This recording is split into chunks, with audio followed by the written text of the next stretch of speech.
Hello guys! Hello Libra! Welcome dito sa aking channel, Kapalaran 888. Welcome! Alamin natin Libra kung anong messages, vibration, gabay, energy para sa inyong lahat. This is general reading, so pwede kayong makaresonate. Just connect your intuition sa lahat ng baraha na posibleng lumabas dito sa reading nyo. Okay, Libra. Okay, first card mo dito is New Moon in Virgo. Trust all will be well. So, Libra, ano ba ang tanong natin dito? Ano ba yung mga inaalala mo sa buhay? Okay? Masyado ka bang nag-aalala? So, doon sa mga Libra na maraming iniisip, or ano ba yung masyado kang negative or masyadong stress, sinasabi ng baraha, huwag kayong mag-alala. Okay? Everything happens for a reason. Everything will be okay. Trust all will be well. Okay? So, lahat ay magiging maayos. Lahat ay magiging maganda. So, yun. Okay. Next deck tayo.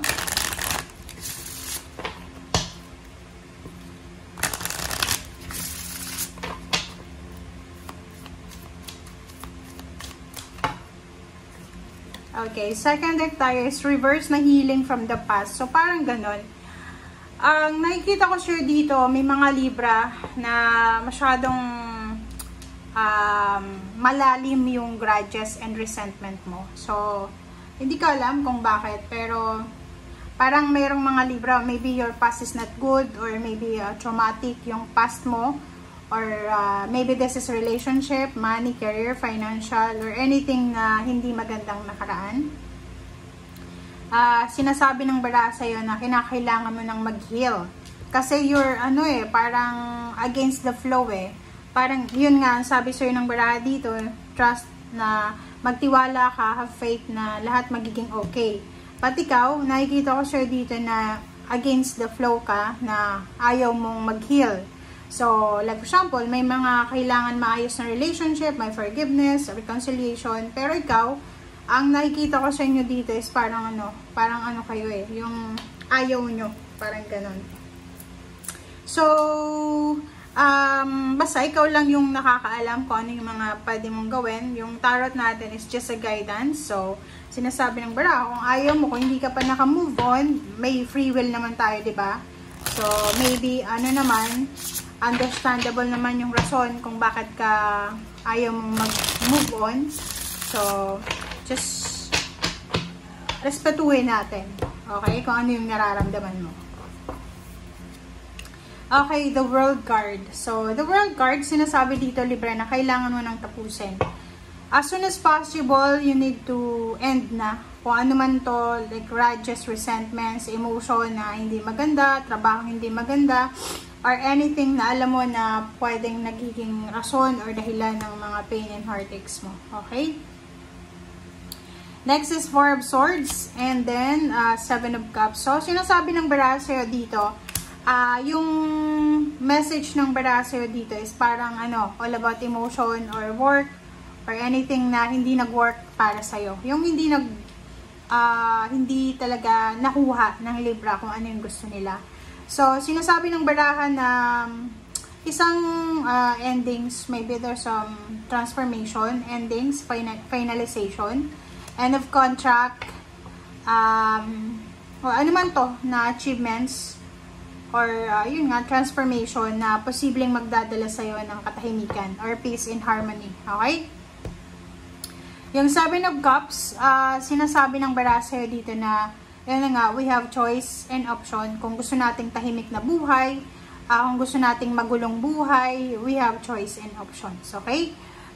Queen of Swords, sinasabi ng Queen of Swords dito na kung ano man to na direksyon na gusto mong tahakin, ikaw yung pag-decide niyan. Yan nga. So, yun. So, parang ang baraha mo ngayon ay nagsasabi na just honor your emotion, honor your feelings, your decision. And yun na nga, sinasabi ng baraha sa'yo na may choice tayo dito sa mundong ibabaw. Kumbaga, sinilang tayo na may free will tayo. Lahat ng tao may free will. Hindi katulad ng mga hayop, ng aso at ng pusa, walang free will ng aso at pusa. Diba? So, yun. The Emperor, 5 of Wands, OMG. So, yun na nga. This is confirmed. Magician, 9 of Cups, and 10 of Swords. Okay. So, kung makikita mo dyan, sinasabi ng bara sa'yo dito, Libra, na talagang kailangan na natin na tapusin. It's either disagreement or miscommunication or ano man na competition. Like, halimbawa sa loob ng pamilya. Sa loob ng pamilya, pataasan ng pride. Like, yung parents nyo or ikaw mismo, yung magulang, ikaw magulang, parang pataasan ng pride between parents and anak, or pwedeng siblings siya, or mag-asawa, parang ganon, or mag-boyfriend, girlfriend. So, dito sa barahang to, sinasabi na you need to end this cycle. Kasi masyado na siyang masyado ng negative yung cycle na yan. So, the Emperor, sinasabi ng baraha, you have the authority. Lahat tayo dito sa mundo, may otoridad tayo, may power tayo na tapusin yung mga bagay-bagay na alam natin na hindi maganda para sa health natin, emotion, financial, spiritual health. Diba? So, Magician, everything happens for a reason. And 9 of Cups, sinasabi ng baraha, oras na para tapusin natin yung mga masasamang panaginip, masasamang alaala, and we need to focus sa emotional success.